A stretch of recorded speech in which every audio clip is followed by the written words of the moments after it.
अस्सलाम वालेकुम स्टूडेंट्स, उम्मीद करता हूँ आप सब खैरियत से होंगे। स्टूडेंट्स, इलेक्ट्रोस्टैटिक्स पे हम बात कर रहे थे, आज उसी को कंटिन्यू करेंगे। तो आज हम बात करेंगे इलेक्ट्रिक फील्ड इंटेंसिटी और इलेक्ट्रिक फील्ड लाइंस के ऊपर। ठीक स्टूडेंट्स, आपने अभी तक ये पढ़ा है कि दो चार्जेस जो हैं, चाहे पॉजिटिव पॉजिटिव हों या पॉजिटिव नेगेटिव हों, वो एक दूसरे के ऊपर फोर्स लगाते हैं। यहाँ पॉजिटिव पॉजिटिव होंगे तो रिपल्जन की फोर्स लगेगी, पॉजिटिव नेगेटिव होंगे तो अट्रैक्शन की फोर्स लगेगी।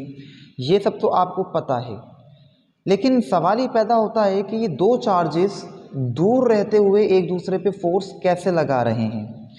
मतलब मिसाल के तौर पे अगर मुझे किसी चीज़ पे फोर्स लगानी है, किसी को टच करना है, खींचना है या दूर धकेलना है, जब तक मैं उसको टच नहीं कर लेता, जब तक मैं उस पर फोर्स नहीं लगा सकता।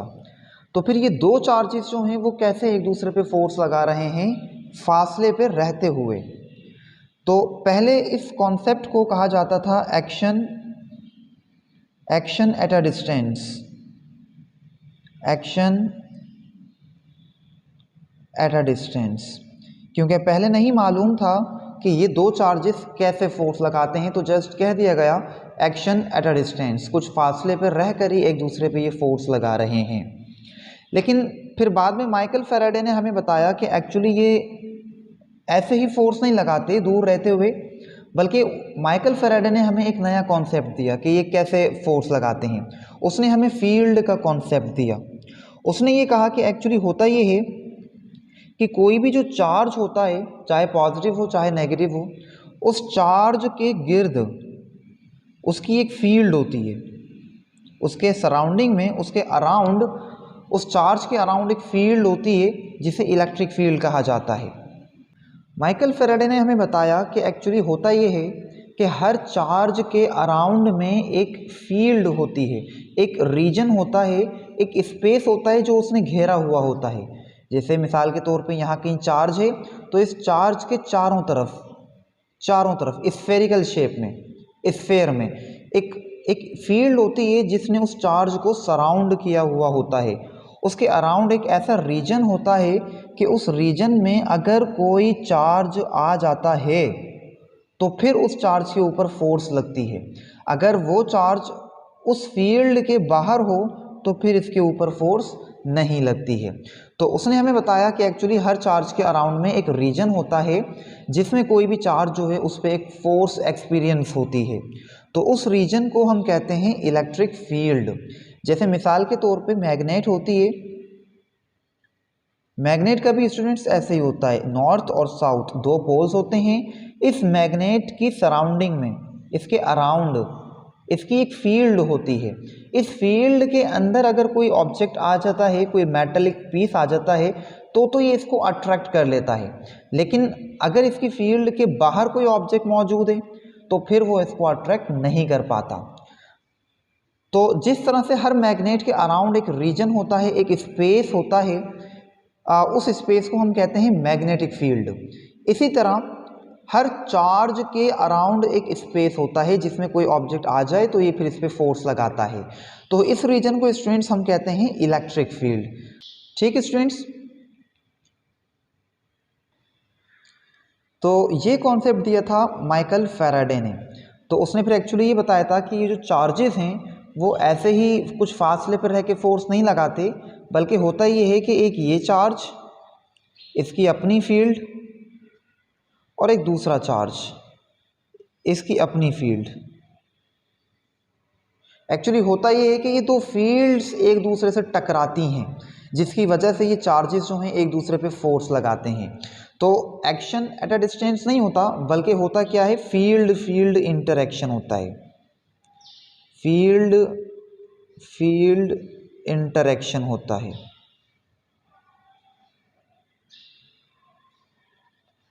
जिस तरह से अगर फर्ज करें दो मैग्नेट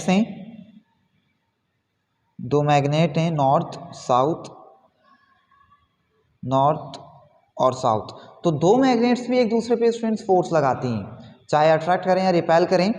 तो ये कैसे एक दूसरे पे फोर्स लगाती हैं दूर रहते हुए, आप उनको करीब बिल्कुल टच नहीं करते, ये कुछ फासले पर रहते हुए ही फोर्स लगाती हैं। तो स्टूडेंट्स ये भी इसी वजह से फोर्स लगाती हैं कि चूंकि इस मैग्नेट की अपनी मैग्नेटिक फील्ड है और इस मैग्नेट की अपनी मैग्नेटिक फील्ड है, तो ये मैग्नेटिक फील्ड्स आपस में जो है वो इंटरेक्ट करती हैं, जिसकी वजह से इन पे फोर्स लगती है। तो ये जो है आपके पास ये भी फील्ड इंटरेक्शन है। तो यही कॉन्सेप्ट हमें माइकल फैराडे ने बताया कि एक्चुअली होता क्या है, दो चार्जेस जो एक दूसरे पे फोर्स लगा रहे हैं वो एक्चुअली फील्ड इंटरेक्शन होता है। आई बात समझ में स्टूडेंट्स? अब स्टूडेंट्स यहाँ पे ये भी कॉन्सेप्चुअली बात है समझने वाली कि अगर आपके पास जो चार्ज है वो छोटा है, उसका जो मैग्नीट्यूड है वो बहुत कम है, तो फिर इसकी जो फील्ड भी होगी स्टूडेंट्स वो बहुत छोटी बनेगी। और अगर एक चार्ज ज़्यादा मैग्नीट्यूड का है, एक बड़ा चार्ज है, मैग्नीट्यूड जो चार्ज है उसकी क्वांटिटी ज़्यादा है मैग्नीट्यूड की, तो उसकी जो इलेक्ट्रिक फील्ड है वो भी बहुत बड़ी बनेगी और बहुत स्ट्रॉन्ग बनेगी। ये जो फील्ड है वो बहुत ज़्यादा स्ट्रॉन्ग बनेगी, ठीक। और ये वाली जो फील्ड है छोटे चार्ज की वो वीक बनती है और छोटी बनती है। जैसे अगेन मैं अगर आपको मैग्नेट की मिसाल दूं, अगर एक मैग्नेट का पीस आपके पास छोटा सा है तो इसकी जो फील्ड, जो इसकी फोर्स लगेगी वो भी छोटे से रीजन में लगेगी। लेकिन अगर एक मैग्नेट का जो पीस है वो बड़ा पीस है, एक बड़ी मैग्नेट है आपके पास, तो इसकी जो फोर्स है वो ज़्यादा एरिया में जो है वो फोर्स लगाएगी और इसकी फोर्स भी स्ट्रॉन्ग होगी। तो स्टूडेंट्स दो बातें होती हैं, एक तो क्या नाम है, अगर चार्ज आपका छोटा है तो उसकी इलेक्ट्रिक फील्ड जो है वो वीक होगी, कमज़ोर होगी, जिसकी वजह से फोर्स भी जो है वो बहुत कम लगेगी किसी भी दूसरे चार्ज पे। और दूसरी बात, ये जो इसकी फील्ड होती है इसका रीजन भी बहुत छोटा सा होता है, बहुत करीबी इलाके में अगर कोई चार्ज आता है तो ही ये उस पर फोर्स लगाएगा, अदरवाइज नहीं लगाएगा। जबकि बड़ा चार्ज जो है वो एक तो दूर तक फोर्स लगाएगा, बहुत दूर तक इसका एरिया होता है, रीजन होता है, और दूसरा बहुत स्ट्रॉन्ग लगाता है, बहुत ज़्यादा ताकत के साथ जो है फोर्स लगाता है किसी भी दूसरे चार्ज के ऊपर। ठीक है स्टूडेंट्स, आई थिंक यहाँ तक बात क्लियर हो गई होगी। तो इलेक्ट्रिक फील्ड को स्टूडेंट्स अगर आप लिखना चाहें तो ऐसे लिखें कि the region around the charge in which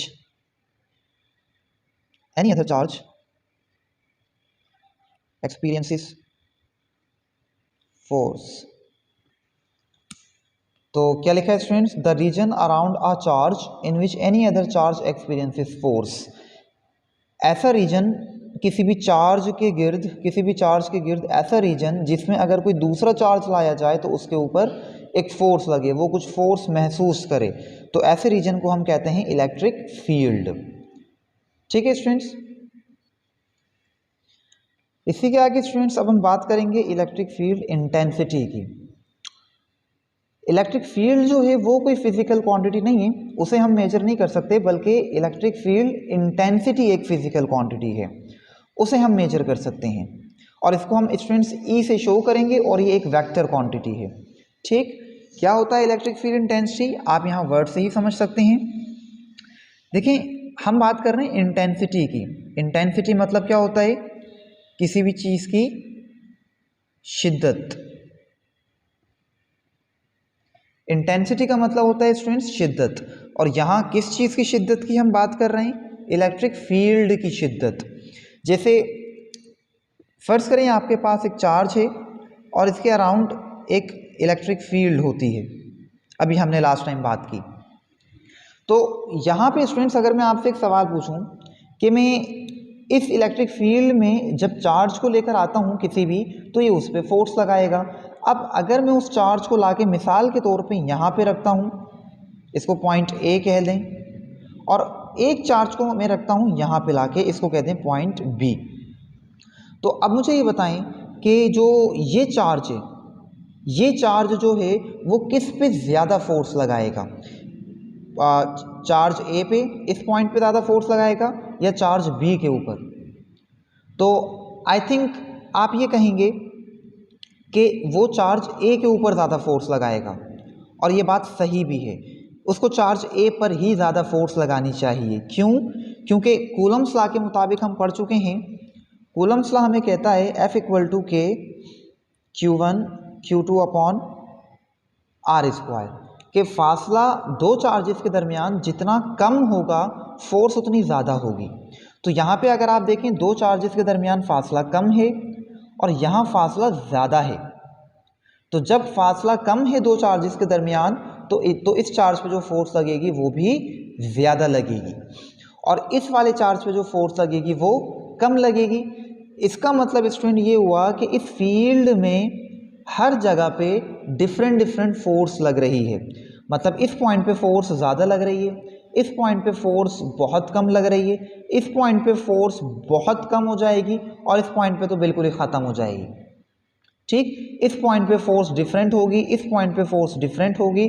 तो पूरी फील्ड में हर पॉइंट पे डिफरेंट फोर्स लग रही है। मतलब फोर्स की जो शिद्दत है, फील्ड की जो शिद्दत है वो हर जगह पे अलग-अलग है। ठीक है स्टूडेंट्स, तो जो चार्ज की फील्ड होती है उस पूरी फील्ड में जो फील्ड की शिद्दत होती है, इंटेंसिटी होती है, वो डिफरेंट होती है। चार्ज के करीब जो है वो बहुत ज़्यादा होती है और जैसे जैसे चार्ज से हम दूर जाते रहते हैं वैसे वैसे फोर्स या फील्ड की शिद्दत कम होती रहती है। ठीक है स्टूडेंट्स, तो ये जो फील्ड की शिद्दत है किसी भी पॉइंट पे इसको हम किस तरह से कैलकुलेट कर सकते हैं, तो उस पर हम बात कर लेते हैं। किसी भी पॉइंट पे फील्ड की शिद्दत कैलकुलेट करने का तरीका स्टूडेंट्स ये होता है कि फ़र्ज़ करें एक चार्ज आपके पास और उसके अराउंड में इलेक्ट्रिक फील्ड। ठीक, अब मुझे जिस पॉइंट पे, जिस जगह पे फील्ड की शिद्दत मालूम करनी है, मैं उस जगह पे एक चार्ज ला के रख दूंगा और इस चार्ज को मैं शो करूंगा Q0 से और ये चार्ज होगा पॉजिटिव नेचर का और इस चार्ज को हम नाम देते हैं टेस्ट चार्ज। इस चार्ज को हम कहते हैं टेस्ट चार्ज। तो मिसाल के तौर पे इस पॉइंट पे मुझे फील्ड की शिद्दत जो है वो मालूम करनी है, तो मैं इस पॉइंट पे इस टेस्ट चार्ज को लाके रख दूंगा पॉजिटिव नेचर का और इसको हम Q0 से शो करेंगे। ये जो टेस्ट चार्ज होता है स्टूडेंट्स, ये एक तो ऑलवेज पॉजिटिव नेचर का हम कंसीडर करते हैं और दूसरा ये जो चार्ज होता है टेस्ट चार्ज, ये बहुत छोटा चार्ज होता है। ये इस चार्ज के मुकाबले में कई गुना जो है वो छोटा होता है ये चार्ज। क्या होता है टेस्ट चार्ज, इस पर थोड़ी देर में हम बात करते हैं। तो अगर मुझे यहाँ पे फील्ड की शिद्दत मालूम करनी है तो मैं क्या करूँगा, यहाँ पे टेस्ट चार्ज ला के रख दूंगा और चेक कर लूँगा कि ये चार्ज जो है वो इस चार्ज पे कितनी फोर्स लगा रहा है। ठीक, इसको हम नाम देंगे सोर्स चार्ज का, क्योंकि इसकी जो फील्ड है वो बन रही है, ये सोर्स है और ये आपके पास टेस्ट चार्ज है। ठीक, तो अब हम देखेंगे कि इस पॉइंट पे, जिस पॉइंट पे हमने फील्ड की शिद्दत मालूम करनी है, इस पॉइंट पे ये जो सोर्स चार्ज है वो कितनी फोर्स लगा रहा है इस टेस्ट चार्ज के ऊपर। इसी को हम कहते हैं इलेक्ट्रिक फील्ड इंटेंसिटी। तो हम कहते हैं कि इलेक्ट्रिक फील्ड इंटेंसिटी को हम कैसे कैलकुलेट कर सकते हैं कि कितनी फोर्स लगा रहा है वो सोर्स चार्ज उस टेस्ट चार्ज के ऊपर। Force per that test charge is known as electric field intensity. तो हम इसको लिख सकते हैं force per that test charge, या इसको लिखें that positive test charge. Positive test charge is called electric field intensity. ठीक है स्टूडेंट्स, इसका यूनिट अगर हम देखते हैं इलेक्ट्रिक फील्ड इंटेंसिटी का, तो क्या हो जाएगा, फोर्स का होता है न्यूटन और चार्ज का हो जाएगा कूलम। तो न्यूटन पर कूलम जो है वो इलेक्ट्रिक फील्ड इंटेंसिटी का यूनिट होता है। इसके अलावा एक और यूनिट भी होता है इलेक्ट्रिक फील्ड इंटेंसिटी का, वोल्ट पर मीटर। अब ये यूनिट कैसे निकला वो हम आगे जाके बात करेंगे जब हम इलेक्ट्रिक पोटेंशियल को डिस्कस करेंगे, तो उसके फॉर्मूले से भी इलेक्ट्रिक फील्ड इंटेंसिटी का यूनिट निकाला जा सकता है। ये मैंने यहाँ आपको सिर्फ इसलिए बता दिया कि बोर्ड में कभी MCQ आ जाता है, the unit of electric field intensity is dash. अब वहाँ पे आपको ये ऑप्शन भी दे सकता है, ये ऑप्शन भी दे सकता है, और दोनों ऑप्शन दे के बोथ का ऑप्शन भी दे सकता है, तो फिर आप बोथ के ऑप्शन पे टिक करेंगे।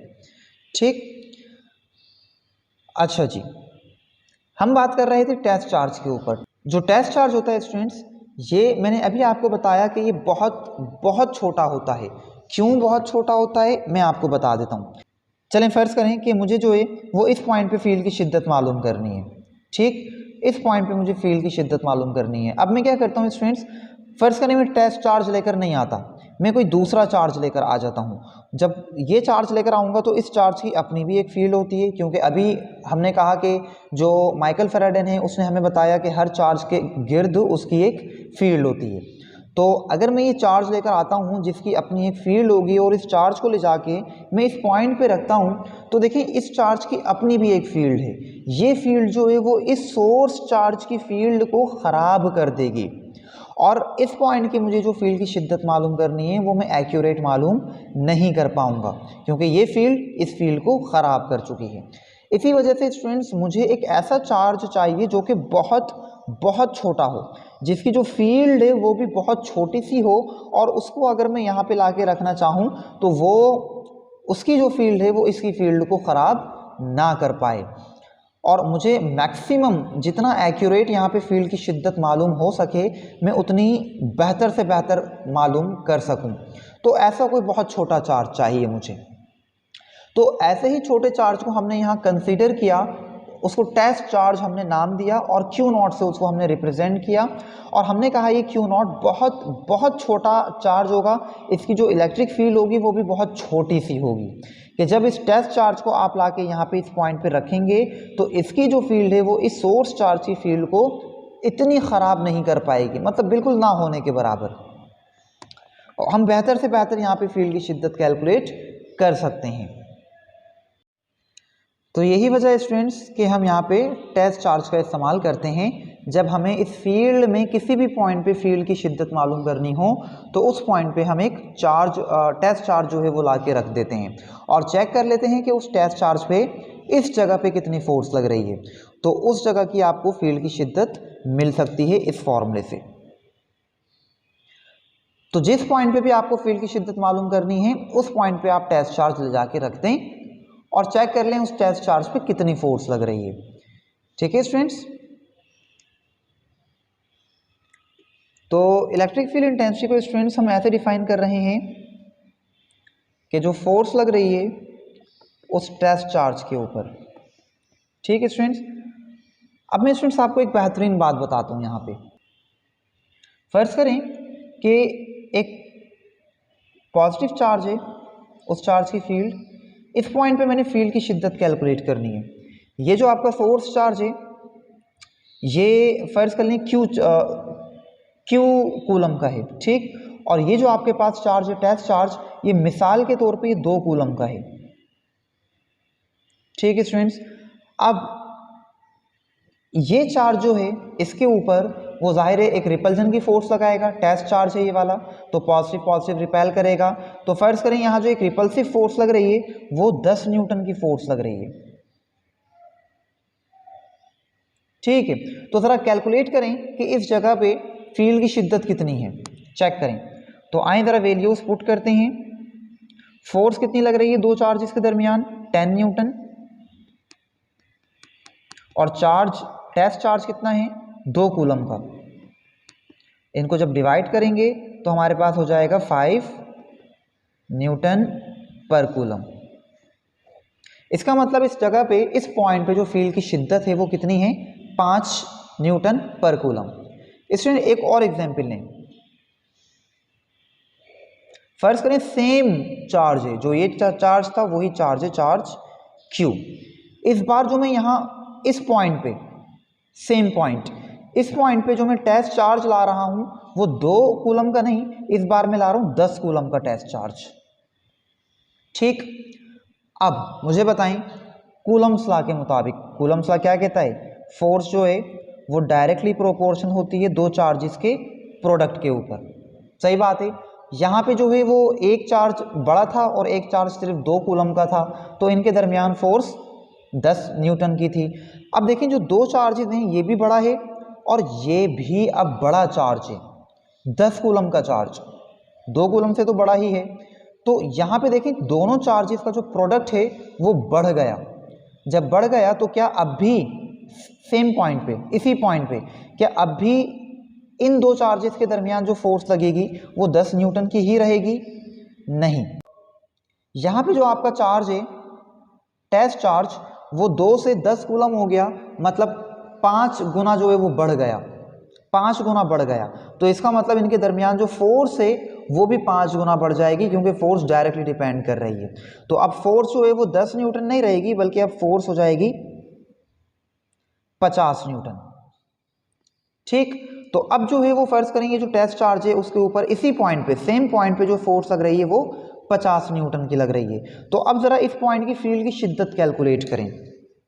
तो अगेन फील्ड की शिद्दत कैलकुलेट कर सकते हैं, फोर्स जो लग रही है उस टेस्ट चार्ज के ऊपर।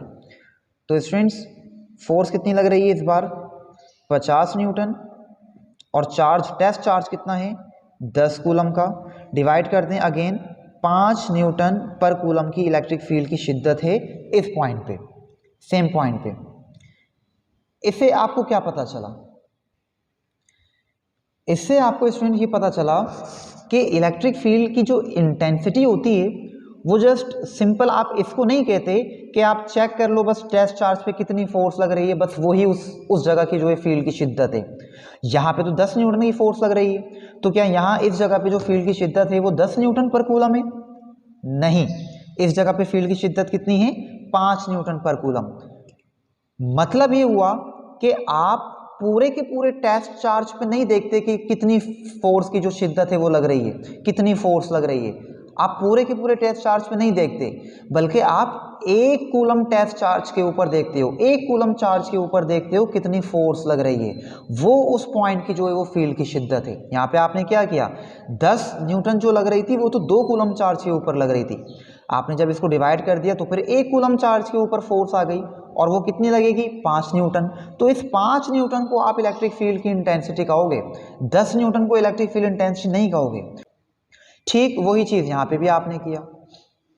यहाँ पे भी आपने क्या किया कि 10 कूलम पे तो फोर्स लग रही है, जो भी लग रही है टेस्ट चार्ज के ऊपर 50 न्यूटन की फोर्स लग रही है, आप 10 कूलम के ऊपर फोर्स नहीं देखोगे, आप क्या देखोगे कि 1 कूलम के ऊपर कितनी फोर्स लग रही है। तो 1 कूलम पे मालूम करने के लिए आपने क्या किया, इस फोर्स को आपने 10 कूलम से डिवाइड करवा दिया, तो आपके पास 1 कूलम पे जो फोर्स लग रही है वो निकल के आ गई, 5 न्यूटन फोर्स लग रही है। तो देखिए यहाँ जो फील्ड की शिद्दत है वो एक्चुअली फील्ड पे डिपेंड कर रही है, इस चार्ज पे थोड़ी डिपेंड कर रही है जो आप टेस्ट चार्ज वहाँ पे लाके रखेंगे।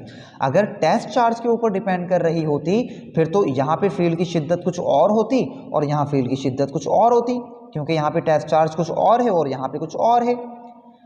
जबकि टेस्ट चार्ज पे डिपेंड नहीं करती, फील्ड के ऊपर डिपेंड करती है।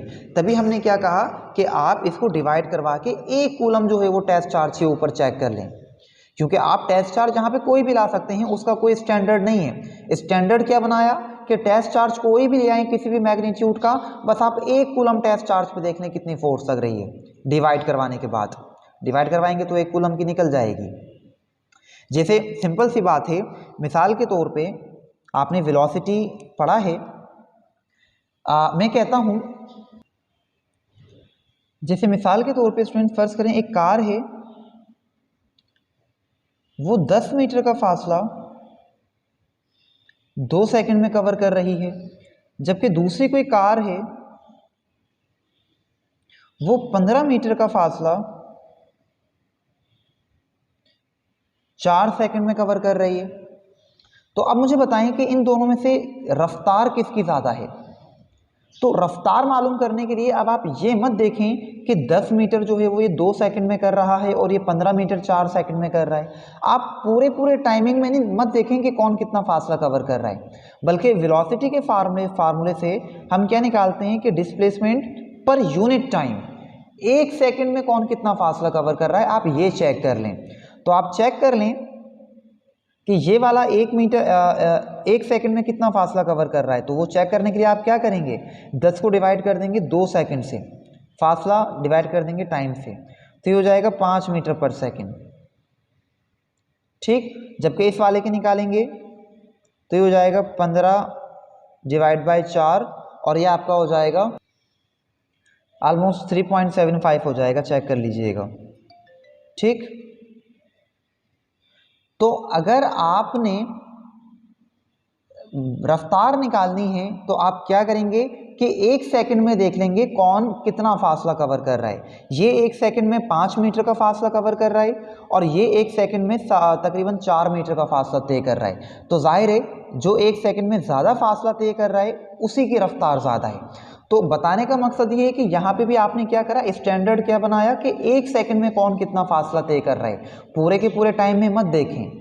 इसी तरह स्टूडेंट्स हम ये नहीं देखते कि पूरे के पूरे टेस्ट चार्ज पे कितनी फोर्स लग रही है, बल्कि हम ये देखते हैं कि एक कूलम टेस्ट चार्ज पे या एक कूलम चार्ज पे कितनी फोर्स लग रही है। तो उसको भी हम इसी तरह डिवाइड करवा के चेक कर लेते हैं। उसी को हम कहते हैं इलेक्ट्रिक फील्ड इंटेंसिटी। क्लियर हो गई बात स्टूडेंट्स? तो हम इलेक्ट्रिक फील्ड इंटेंसिटी को ऐसे भी लिख सकते हैं कि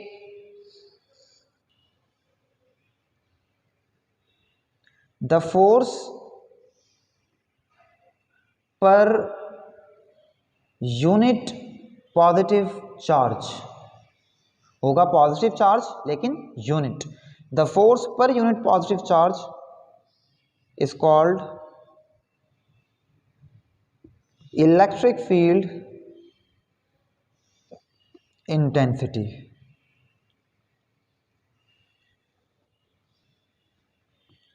चलें अगेन स्टूडेंट, फर्ज करें ये आपका एक चार्ज है और इसकी एक फील्ड है।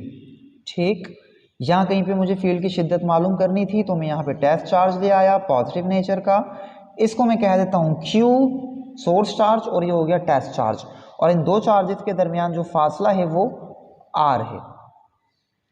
अब देखें इन दो चार्जेस के दरमियान जाहिर है एक फोर्स लग रही है, कूलम्स फोर्स।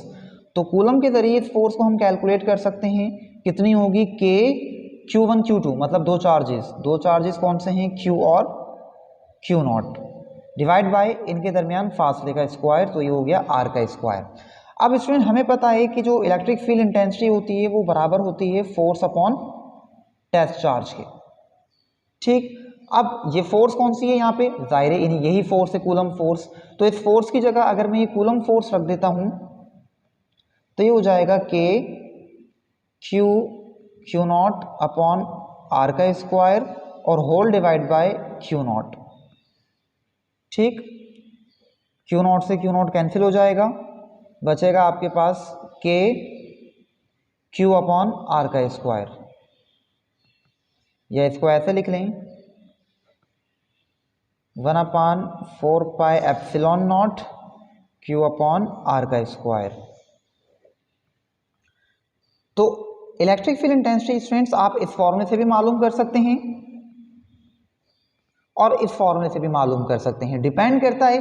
अगर आपको टेस्ट चार्ज की वैल्यू दी गई है तो आप इस फॉर्मूले से मालूम कर लें, और अगर आपको सिर्फ ये बता दिया कि इस सोर्स चार्ज से इतने फासले पे जाके आप फील्ड की शिद्दत मालूम करें तो फिर आप ये वाला फॉर्मूला इस्तेमाल कर सकते हैं। ठीक, तो दोनों ही फॉर्मूले किसके हैं, इलेक्ट्रिक फील्ड इंटेंसिटी के। तो उम्मीद करता हूँ स्टूडेंट्स यहाँ तक आपको क्लियर हो गया होगा।